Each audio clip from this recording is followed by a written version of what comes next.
Ang bawat halik ay may dalang pangako at ang bawat salita ay may dalang bigat. Matapos ang revelasyon ng katotohanan sa harap ng publiko, sina Christine at DJ ay hindi na lamang basta dating mag-asawa.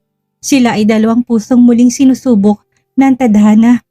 Ang madamdaming pag-amin ni DJ sa harap ng mga reporter ay nagbukas ng pinto para sa isang bagong yugto. Ngunit ang mga padar na itinayo ni Christine ay hindi basta-bastang magigiba. Sa gitna ng atensyon ng media, ng mga matang mapanghusga at ng nararamdamang kilig na pilit niyang itinatago, isang tanong ang nananatili.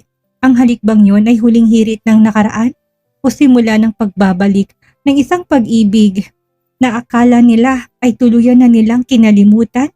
Handa na ba si Christine na yakapin ang katotohanan kahit gaano niya subukang magmatigas? Ang puso niya ay may sariling desisyon at si DJ hanggang saan ang kayang patunayan para mabawi ang tiwala ng babaeng minsan niyang sinaktan? Christine POV. Kinagabihan, wala na talaga akong choice. Hindi ko man gusto, alam kong hindi ko kayang ipagkait sa mga anak ko yung sayang meron sila ngayong gabi. First time nilang matutulog na kasamang ama nila. I saw it in their faces. Hope, joy, excitement, they were complete tonight. Pagkaligo ko, nagbihis na rin ako sa loob ng banyo. Maluwag na shirt at cotton shorts lang. Gusto ko lang na maging comfortable. Huminga ako ng malalim bago lumabas ng banyo. Ready na sana akong tumabi sa mga anak ko pero paglabas ko, napahinto ako. Really? Bulalas ko. Si DJ, shirtless na naman, naka-shorts lang. And not just any shorts. Yung tipong mukhang hindi niya pinag-isipan. Pero yung katawan niya, Diyos ko, he knows what he's doing. Mas lalo kong nainis kasi naramdaman ko na may part sa utak ko na nag-react. Ang lakas maka-abs ni Gago, napangiwi ako. Tin, ano ba? Kalma lang. Umupo ako sa couch habang pinapanood silang nagkakagulo sa kama. Si Cole, gusto sa kaliwa ni DJ. Si Kael sa kanan. Tapos si Denaya biglang gusto sa gitna. May pa-counting pa silang tatlo para mag-decide kung sino at saan matutulog. Si DJ naman, feel na feel ang moment. Akala mo hindi siyang may pinakamalaking kasalanan sa mundo. Parang wala siyang iniwang sugat. Parang hindi niya binasag ang mundo ko ilang taon nang nakaraan. Ang kapal talaga ng mukha mo, DJ. Tinitigan ko siya. Yung tipong ng tingin na kung tingin lang ang weapon ay matagal na siyang patay. Pero kahit na ganun, hindi ko maikakailang nararamdaman ko. Ang saya ng mga anak ko. The way they laugh, the way they cling to him, the way they keep looking at me as if silently saying, "Look, mommy, we're complete now." At doon mas lalo ko nanahimik. Dahil kahit gaano pa ako nasasaktan, kahit gaano ako galit, hindi ko kayang pigilan kung sandaling ito ay para sa kanila. Pero si DJ, putya kung makangiti parang walang utang sa akin. Parang hindi siya yung dahilan kung bakit ako halos gumuho dati kapag naalala ko lahat ng sakit, lahat ng luha, sumisikip talagang dibdib ko. Pilit kong pinapakalmang sarili ko habang pinagmamasdan silang tatlo na parang ngayon lang talaga nila naranasan na mabuo ang mundo nila. Just for tonight, Christine, I said to myself, this is for them, not for him. Mommy, come on! Let's sleep na! Tawag ni Danaya habang nakaupo sa ibabaw ng kama at obvious na excited. Later baby, I just need to finish something real quick. Sagot ko habang hawak ang tablet. Kunwari may binabasa, kunwari ay busy. Ang totoo, ilang minuto na ako hindi makapag-concentrate. Lalo na't sa bawat paglingon ko, ayun si DJ nakasandal sa headboard, nakangitit parang wala kaming unfinished business ng matindi. But it's late, mommy! We need to sleep! Pangungulit pa ni Danaya. Napubuntong hininga ako, pilit pinapakalmang sarili. I'll follow. Just go ahead. I'll be there in a bit, okay? Lumingon ako ulit at ayun na naman si DJ nakangiti pa rin. Parang sinadya talaga, parang tuwang-tuwa siyang binubwisit ako sa pamamagitan lang ng ngiti niya. Mommy, don't worry. Daddy won't bite you. Ani Danaya, sabay ngusupat sa direksyon ni DJ. Napataas ang kilay ko. I'm not scared of your daddy, sagot ko defensively. I just need to finish reading the script for the next week's taping. Pero syempre si Danaya, hindi pa rin tinatantanan ng kulit. Tumayo pa talaga't nilapitan ako, tapos sinilang kamay ko. Come on, mommy! Please! Wala na ako nagawa kundi ang sumunod. Pinahiga niya ako, then pumesto siya sa gitna namin ni DJ, tapos parang may naisip na kalokohan. Wait! Bulalas niya sabay kuha sa kami ng daddy niya at sa hindi ko inasahan, nilagay yun sa bewang ko. See? Like this! Tuwang-tuwa siyang tumingin kina Cole at Kael na nag-cheer pa. Like daddy old and mommy old, they hug each other, singit ni Cole. Yes, like before, sabi pa ni Kael habang nagtap-tap pa sa tuhod niya. Muntik na ako mabilaukan sa sobrang gulat. Lumingon ako kay DJ para alisin ang braso niya pero mas lalo pa niyang hinigpitan ng yakap. Hoy, impacto, alisin mo nga yan. Pabulong kong singhal, bumulong siya sa tenga ko nang mainit ang hininga niya. The kids, baby, let's not ruin their night. He winked. Baby? Sa panaginip niya, napapikit ako sa inis. Gusto ko na talaga siyang sabunutan pero syempre, kailangan ko magpigil. Ayoko namang makita ng mga bata na hinihila kong braso ng ama nila paalis sa katawan ko. So, I smiled, pilit, kaplastikan, pero smile pa rin for the kids. See? Mommy is happy! Sigaw ni Danaya sabay yakap sa aming dalawa. Oo anak, si mommy kunwaring happy at si daddy mas happy na kupal pa rin. Sobrang tuwang-tuwa dahil pabor sa kanya ang sitwasyon. Pero tonight para sa inyo. Fine.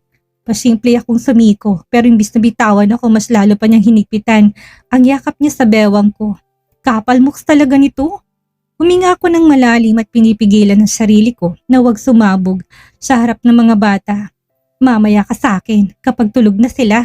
Talagang makakatikim ka, bulong ng isip ko habang nakaipit pa rin ako sa yakap niya. Pero habang tumatagal, yung braso niya sa bewang ko may kung anong haplos sa dibdib ko. Hindi na ito yung asar na asar ako sa kapal ng mukha niya.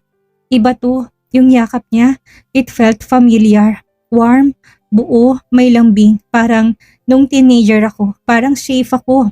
Like no matter how messy, everything got between us. Ramdam ko pa rin ang parte ko na minsang pagmamay-ari niya. Yung part na katabi ko siya sa pagtulog tuwing gabi na umaasang he'd hold me just like this.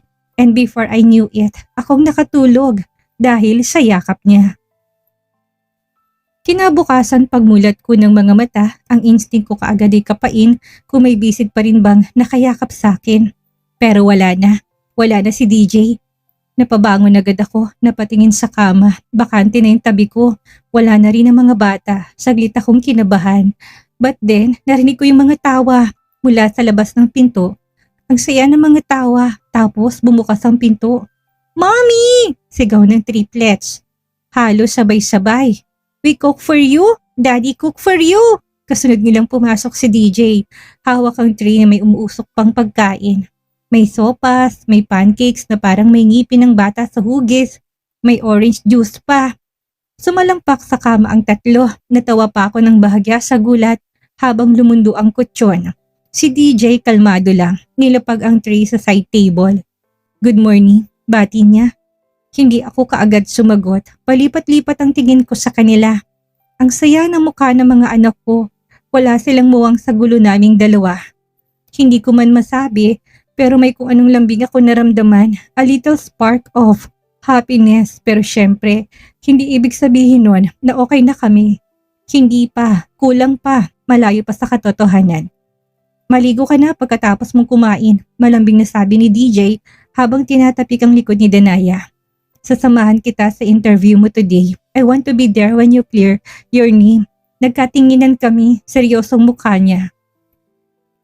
I'll make sure everyone hears the truth, dagdag pa niya. I'm not letting you fight this alone. May kung anong kumurot sa puso ko. Talaga lang ha? Hindi ko alam kung dahil sa effort niya o dahil lang masyado siyang gwapo ngayong umaga, I find him so handsome today. Pero isang bagay lang ang malinaw. Hindi pa kita pinapatawad, DJ. But maybe you're on your way. Habang nasa biyahe pareho kaming tahimik sa loob ng sasakyan. Ang tanging maririnig lang ang mahinang tunog ng hangin mula sa aircon. Walang nagsasalita, as in pure silence. Pero hindi yung awkward na kind, mas parang may tensyon. Nakatingin lang ako sa bintana habang minamasdan ng mga building na mabilis na binabaybay ng sasakyan. Wala akong balak na magsimula ng usapan. Hindi ko siya feel kausap. Hanggang sa dahan-dahan na pumatong ang kamay niya sa ibabaw ng kamay ko na nakapatong sa gitna ng seat. Hinayaan ko lang. I could pulled away. I should. Pero hindi ko ginawa. Ewan ko ba, there was something about his touch. Something steady, calm and comfortable. At inis na inis ako sa sarili ko dahil hindi ko magawang alisin. Christine, come on. Don't be soft. Hindi porket switch siya ngayon ay okay ng lahat. I need to stay firm. Kung gusto niyang bumalik sa buhay namin, dapat patunayan niyang deserve niya ulit yung lugar na yun. Hindi yung ganitong pa-cute-cute lang. Pero kahit na sinasaway kong sarili ko, hindi ko rin mapigilan yung kakaibang tahimik na comfort na nadarama ko habang nakapatong lang ang kamay niya sa akin. Hindi siya gumagalaw. Hindi rin siya nagsasalita. Parang sapat na sa kanya na nandyan lang ako. Huminto yung sasakyan sa harap ng hotel. Pagtingin ko sa labas, I rolled my eyes upward. Of course, sino pa bang unang makikita kundi mga reporter? Ang dami talaga nilang tsismoso dito sa Pilipinas. Huminga ako ng malalim. Don't worry, biglang sabi ni DJ. You've got this. I'm right here with you. Lumingon ako sa kanya. Sinuklian siya ng malamig na titig. As if ngayon mo lang ako nakita sa ganitong klaseng eksena. Sabi ko sabay taas ng kilay. I do this all the time. You don't need to remind me. Tapos ngumisi ako, matalim. Baka ikaw pa nga yung matras mamaya. Remember you said before, mga baduy ang mga artista? Imbis na sagutin ako, ngumiti lang siya. Hindi yung ising ng aasar ha. Yung totoo, matapang at seryoso. I'm sorry kung ano yung nasabi ko nun, but this time I won't back down. I'll stay by your side, Tin. Hindi na ako sumagot. Wala na rin siyang sinabi. Tahimik lang niyang binuksan ang pinto't bumaba. Binuksan niya na rin yung pinto ko sa passenger side. Nilahad niyang kamay niya para alalayan ako pababa pero hindi ko pinansin. At saktong pagbaba ko, walang tigil ang pag-click ng mga camera sa akin. May narinig akong tumatawag sa pangalan ko. Tin, dito. Look here. Pero pinanatili ko lang ang postura ko. Chin up, eyes forward, smile na hindi masyadong pilit. Sinalubong ako agad ng manager ko. Come on, pasok na tayo. Sabay akin sa braso ko. Huwag mong intindihin yung mga reporter na yan. Imposibleng hindi ko intindihin ng mga paparazzi. Lahat sila nakapalibot sa akin, nagkikislapan ng mga flashbulb ng mga kamera. Humigpit ang pagkakahawak ko sa braso ng manager ko habang papasok kami sa hotel. Good luck, Tin, sabi ni Gemma na biglang sumulpot mula sa gilid at kumindat. Napalingon ako sa likod ko, si DJ na iwang pinagkaguluhan din ng press. Pero si Gemma ang lumapit sa kanya at mukhang may sinasabi. Hindi ko alam kung bakit pero may kurot akong nararamdaman. Maybe dahil iniwan ko siya. Maybe dahil kahit papano gusto kong hawak pa rin niya yung kamay ko gaya kanina sa sasakyan. Pero hindi ako magpapaka-obvious. Hindi ngayon. Kahit na anong ayos ko sa sarili ko, kahit na ilang beses ko pang ulitin sa isip ko na, kaya mo to, hindi pa rin mawalang kaba sa dibdib ko. This is not the first time na humarap ako sa press. Hindi rin tong unang beses na tinanong ako ng tungkol sa mga intriga. Pero iba ngayon. Ngayon kasi hindi ko alam kung paano ipagtanggol ang sarili ko. Dahil lang totoo, wala akong may pagkakaila about the video. Yes, the kiss was real. Yes, may hubaran. Yes, it looked like what everyone is thinking. Ex-scandal. Pero hindi yun sinadya, hindi yun planado, hindi yun para sa camera or publicity. Totoong feelings. Real moment. Nakatitig lang ako sa host ng interview pero parang wala akong marinig. Nalalamig ang kamay ko at nanginginig. Napapansin ko na rin yung konting pag-jelly ng tuhod ko habang nakaupo. Tin, ani ng isang reporter. Can we go straight to the issue? The scandal with DJ, your ex-husband, the video, the kiss, the stripping. Can you explain to the public what really happened? Tangina, this is it. I swallowed. Once, twice, 3 beses. Lumanghap ako ng hangin. Pasimpleng lumingali nga sa paligid. Hinahanap ang presensyang akala ko nasa tabi ko pero wala. Walang DJ. What the hell? Napakuyom ako sa inis na bahagang buntot at ayan na nga bang sinasabi ko. May pulse stay by your side pa siyang nalalaman kanina. Baka naiwan sa sakyan yung backbone niya. Naku, wala talagang kwenta yung unggoy ngayon. Bulong ko sa sarili. Hanggang salita lang, wala sa gawa. Kainis ka talaga DJ, buwisit ka. Miss Tin, Ulit ng reporter. Huminga ako ng malalim, pilit pinipigilan ng panginginig ng kamay ko habang tinataas ko ito. Dahan-dahan tinapat ko sa bibig ko. Bubuka na sana ako para magsalita pero biglang may magsalita. Ako ang dapat sumagot niyan, not her. Napalingon ako kaagad para nag-slow mo ang lahat. TJ, confident ang lakad, diretsong tingin sa mga mata ng mga taong kanina pa sabik sa chismis. At ang totoo, ang laking ginhawa sa pakiramdam, yung feeling na akala mo mag-isa ka pero biglang may dumating at nagsasabing, hindi kita iiwan. Parang may malamig na hangin na humaplo sa dibdib ko. Parang may nakahawak sa kamay kong kanina pa nanginginig at sinabing, "You're not alone." Tumayo siya sa harap, inabot ang mic na binigay ni Gemma. Ako po yung migawa ng video, gamit ang phone ni Christine. Natahimik ang buong venue. It was meant to be a private, for personal memory. Hindi para ipakalat o ipagmayabang. Nag-leak ang video accidentally, and I take full responsibility. Napatingin sa akin ng mga reporter, parang gusto nilang itanong kung totoo, pero si DJ, tuloy-tuloy lang. Yes, it happened, and I won't deny it. Tumingin siya sa akin. But that moment, that was real. Hindi yun scripted, hindi yun pang pelikula. That was a moment between two people who once loved each other, still do, if I'm being honest. Napubuntong hininga ako, pinipigilan ng sariling mapangiti. Kung hindi nangyari yung video na yon, maybe hindi ko pa rin alam hanggang ngayon kung gaano ko siya kamahal. Kung hindi nangyari yon, maybe hindi ko pa rin natanggap na hindi lang siyang nawala, kung hindi pati yung sarili ko. Magpakatotoo tayo, if that didn't happen, maybe I wouldn't be holding her hand again. Maybe we wouldn't have found our way back, and maybe we wouldn't have triplets. Tumawa ng bahagyang ibang reporter pero hindi yung basta sa tawa. Yung parang kinilig din sila. Parang ako ngayon. Things happen for a reason. Sometimes in the most unexpected, even embarrassing way. But I believe it happened because we're meant to be. And I'll keep fighting to earn her back kahit na paulit-ulit. Tahimik pa rin ang buong venue pero hindi na yung uncomfortable silence. Yung tipong walang gustong masira yung moment, tumingin siya ulit sa akin, tuwid at confident, may assurance ang mga mata. And for the first time in a long time, hindi ako kinabahan dahil sa mga tanong ng press. Kinabahan ako dahil baka tuluyan ko na siyang patawarin. Akala ko tapos na yung interview. Akala ko yung speech ni JJ ang pinaka-climatic na part ng interview. But I was wrong. May isa pang reporter ang sumingit at halatang pinipigil pang ngiti sa labi. Tumingin kay DJ tapos tumingin sa akin din nagtanong, "Doc Bentacourt, gaano mo kamahal si Christine?" Automatic na napataas ang dibdib ko. Hindi dahil sa gulat pero dahil may parte sa akin na gustong marinig ang isasagot niya.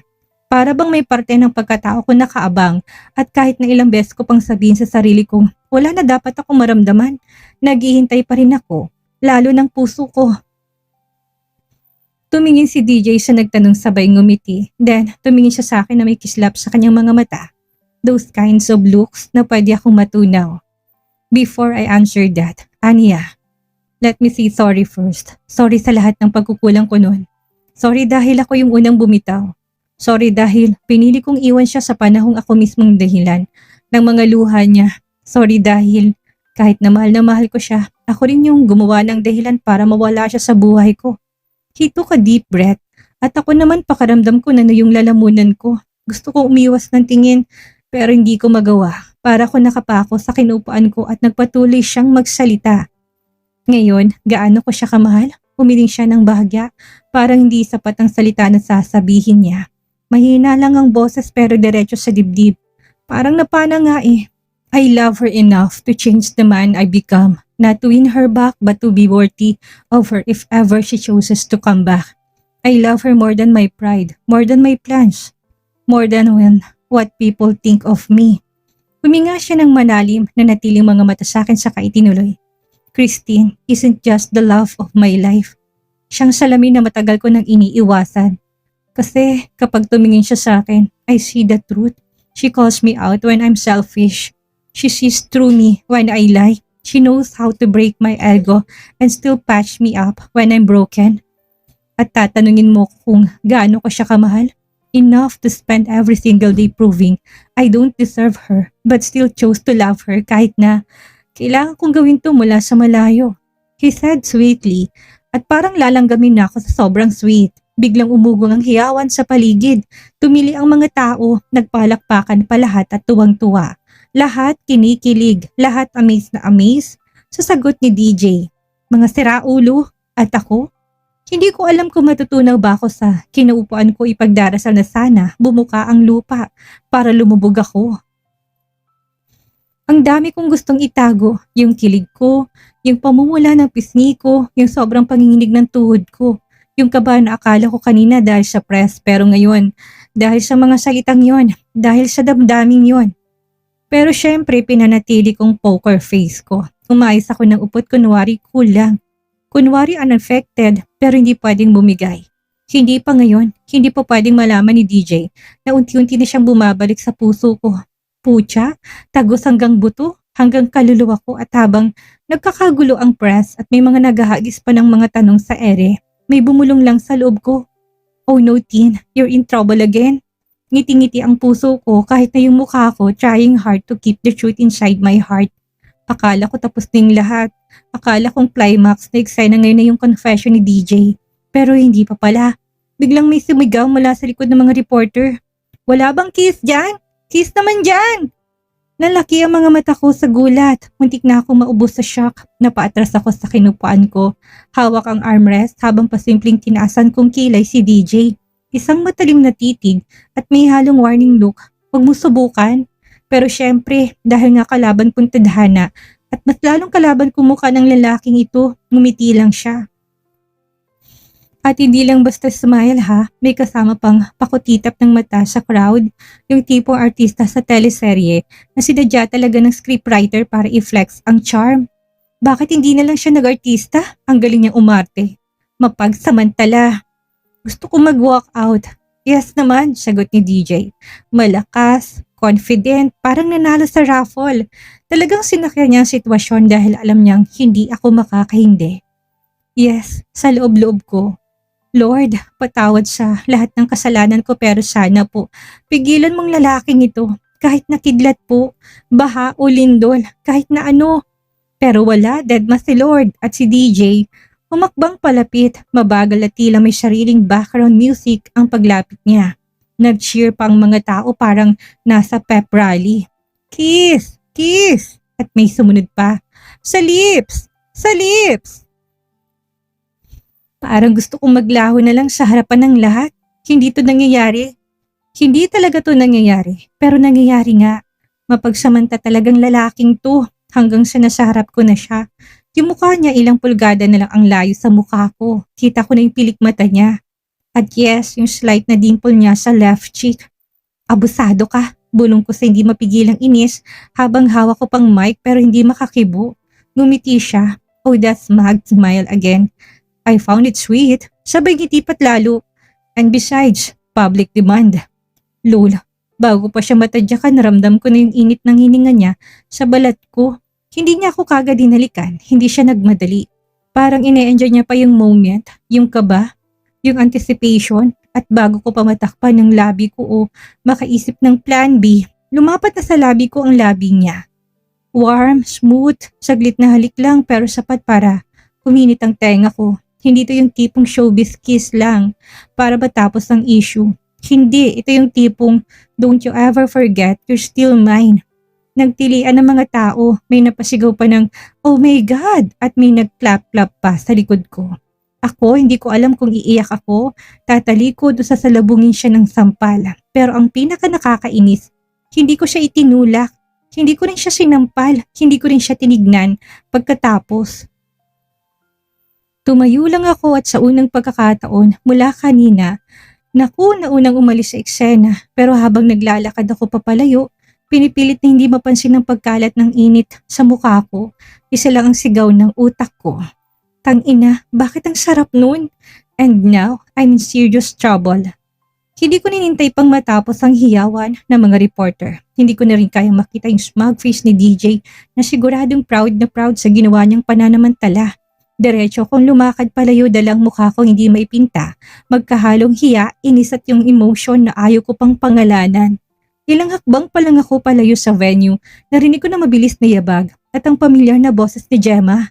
Christine, sigaw ni Gemma hinihingal. Saan ka pupunta ha? Hindi pa tapos yung interview. Hindi ako tumigil. Bakit may curfew ba? Wala pero may kilig. Sabay tawa ng malakas. Huwag ka nga mag-deny ha. Nakita ko yon. Yung reaction mo after the kiss. Parang first year high school na sinabihan ng crush niya na ang ganda mo. Napahinto ako. Umikot ng dahan-dahan at tinasan siya ng kilay. Seriously, Gemma, hindi ako kinilig. Oh, really?